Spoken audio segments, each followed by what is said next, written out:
La nouvelle mise à jour de chez Apple est sur le point d'arriver. Elle se nomme Sydney pour son nom de code. Et là vous allez me dire à quoi correspond ce code Sydney. Ça correspond bien sûr à iOS 16.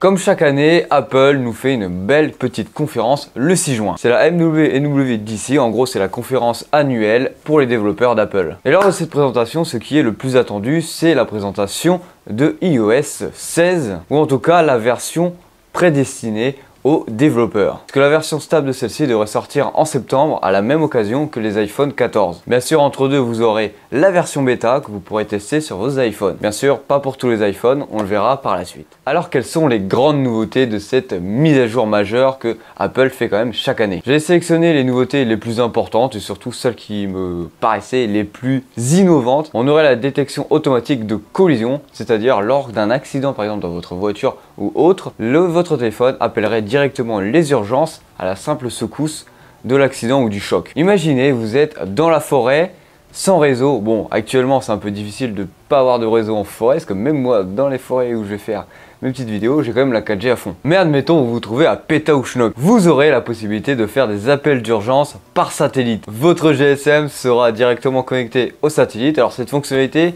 il est fort probable qu'elle soit seulement disponible sur les iPhone 14 qui arrivent en septembre. Et vu que sur les iPhone 14, on ne va plus avoir d'encoche, normalement, je vous invite à aller voir la vidéo pour avoir plus d'informations ici, on devrait avoir une interface revue avec une meilleure ergonomie. Le plus gros changement sur l'ergonomie de l'interface se passerait au niveau de la barre des tâches en haut. Vu qu'on n'a plus d'encoche, il y aura quand même beaucoup plus de choses à afficher. Alors au niveau des widgets, il devrait y avoir quelques changements arrivés sur iOS 15 l'année dernière. On devrait avoir beaucoup plus d'interactivité avec ces widgets et surtout vous avez la possibilité de directement voyager dans l'application juste avec le petit widget sans l'ouvrir en grand. On devrait avoir une meilleure gestion des notifications.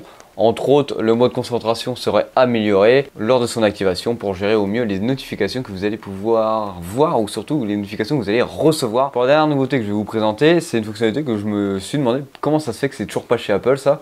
Parce que c'est dispo chez Android depuis une paire d'années, c'est le Always On Display. En gros, c'est quand votre téléphone est éteint, l'écran est quand même allumé pour afficher quelques informations, par exemple comme l'heure, la date, la météo, les notifications qui arrivent, etc. tout en ne consommant rien du tout. Alors cette fonctionnalité est principalement très bien développée chez les écrans OLED, parce que un écran OLED peut être complètement éteint et avoir un noir profond et afficher seulement les informations possibles, comme tout simplement les écritures en blanc, etc. Pour les anciens iPhone, ça va être compliqué d'avoir cette fonctionnalité là, en tout cas qu'elle marche bien. C'est bien beau, depuis tout à l'heure je te rabâche des nouveautés qui ont l'air sympas. Quels seront les iPhones compatibles avec cette nouvelle mise à jour? L'iPhone 6S, l'iPhone 6S plus l'iPhone SE de première génération n'auront pas cette mise à jour. En gros, pour la faire court, tous les téléphones avec une puce A9 n'auront pas cette mise à jour et oui, les versions antérieures bien sûr. Alors, quels téléphones seront compatibles avec cette mise à jour? Tous ceux qui sont au-dessus de l'iPhone 6, tout simplement.